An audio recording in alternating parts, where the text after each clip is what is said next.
দাবি আদায় করার জন্য রাস্তায় নেমে যাই, রাষ্ট্রের কাছে চাই, অথচ আমরা রাষ্ট্রকে কিছুই দিতে চাই না। রাষ্ট্রের কাছে অনেক কিছু চাই, আপনারা রাষ্ট্রের কাছে অনেক কিছু চান, কিন্তু রাষ্ট্র পরিচালনার মধ্যে সবচাইতে মূল্যিত হওয়া উচিত আমরা রাষ্ট্রকে কি দিতে পারি। দেশের নাগরিকগণ, বাংলাদেশের সকল জনগণ রাষ্ট্রকে যদি নৈতিক সমর্থন, আইনি সমর্থন এবং রাষ্ট্রকে সুচারুরূপে পরিচালনার জন্য আমরা যদি সহযোগিতা করি, সেটা হবে আমাদের সর্বোচ্চ দেয়া।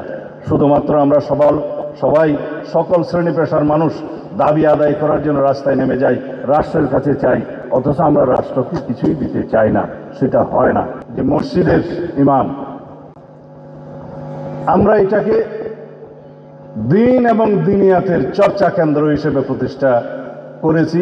আল্লাহ রাব্বুল আলামিন রাসূলুল্লাহ সাল্লাল্লাহু আলাইহি ওয়াসাল্লামের মাধ্যমে সেটা শুরু করেছেন, প্রতিষ্ঠা করেছেন। এখানে আমরা যেন দুনিয়ার কোনো কার্যক্রমকে প্রশ্রয় না দিই, আপনারা সবাই খেয়াল রাখবেন। আমরা যেন মসজিদকে, ইমামদেরকে, খতিবদেরকে বিতর্কের ঊর্ধ্বে রাখি এবং থাকি, সেটা আপনারা মনোযোগ দিবেন। 10 বছরের যাত্রা তো কেবলই শুরু।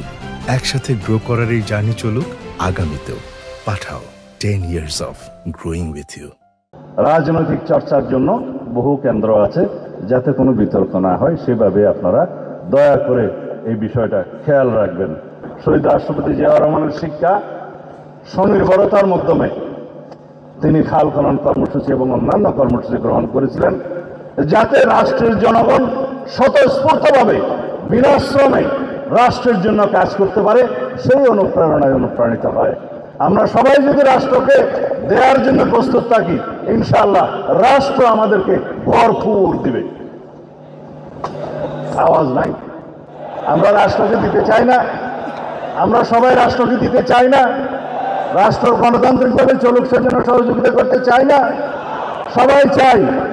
এখন যদি কেউ আপনারা বলেন যে এই রাষ্ট্রটা ফ্যাসিবাদ মুক্ত হয়েছে, স্বৈরাচার মুক্ত হয়েছে, যাতে সারা জীবনের জন্য এই ফ্যাসিবাদী আওয়ামী গোষ্ঠী বাংলাদেশে আর কোনোদিন পদার্পণ না করতে পারে এবং বাংলাদেশে যাতে ফ্যাসিবাদী রাজনীতির কোনোদিন উৎপত্তি এবং উৎপাদ না হয়, সেজন্য আমরা সবাই সহযোগিতায় থাকবো, এটা আপনারা দিতে চান না? ইনশাআল্লাহ নসরুম মিনাল্লাহ ওয়া ফাতহুন করিব। অবশ্যই মুমিনিন। আসসালামু আলাইকুম ওয়া রাহমাতুল্লাহি ওয়া বারাকাতুহু।